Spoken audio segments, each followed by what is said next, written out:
Hey there, welcome to another episode of Soap Goes to the Oscars. This is episode 73. I'm recording on February 25th, 2025. And the movie I watched is called Dead End. This was available on Tubi. It was free with ads. So far, everything's been free, and we like that here at the Son of a podcast. This is the third movie from the 1937 Oscars that I've watched. And here we go. Dead End is a 1937 American crime drama film directed by William Wyler. It's an adaptation of the Sidney Kingsley 1935 Broadway play of the same name. It stars Sylvia Sidney, Joel McCrea, Humphrey Bogart, Wendy Berry, and Claire Trevor. It was the first film appearance of the acting group known as the Dead End Kids. Screenplay by Lillian Hellman, based on the play, produced by Samuel Goldwyn. Cinematography, Greg Toland, edited by Daniel Mandel, music by Alfred Newman.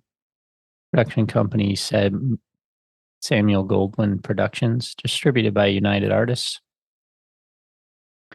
It was released on August 27th, 1937, and has a runtime of 93 minutes. On Tubi, it's a bit longer with the ads, but still fairly short. This was nominated for 4 Oscars: Best Picture, Best Actress in a Supporting Role, Best Cinematography, and Best Art Direction. For the production, Samuel Goldwyn wanted George Raft to play the gangster, but he turned it down, saying the part was too unsympathetic. Humphrey Bogart played the gangster. This is the first movie in this series that I've watched with Humphrey Bogart. I have seen Casablanca, but I think that's the only movie with him I've ever seen. A Dead End was filmed from May 4th through mid-July 1937 on a single enormous set. That's crazy that it filmed from May to July and then was released in August. Just funny compared to how things are done now. Robert Osborne, film historian, stated that Joel McCrea had a tough time working with Humphrey Bogart, especially during the scene on the rooftop, guns ready and standing very close to each other. During the filming of that scene, McCrea kept flinching, and the director, William Wyler, had to keep doing more takes.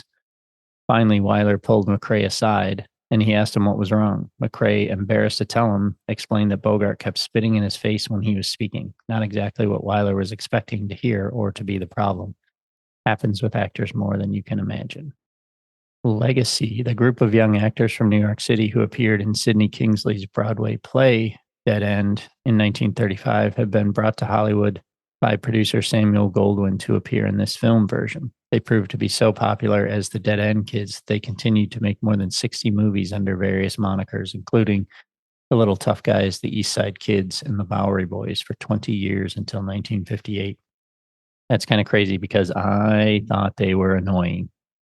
Basic story: on the slums of New York City on the East River, just below the Queensboro Bridge, wealthy people live in opulent and luxurious apartments because of the picturesque views of the river, while the destitute and poor live nearby in crowded, cockroach-infested tenements.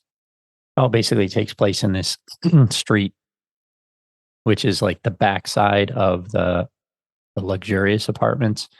And they say something at the beginning about that the street on the front side, the front entrance, is being worked on, so they have to use this back entrance. So all of the rich people have to parade past the street urchins all the time while this construction is going on.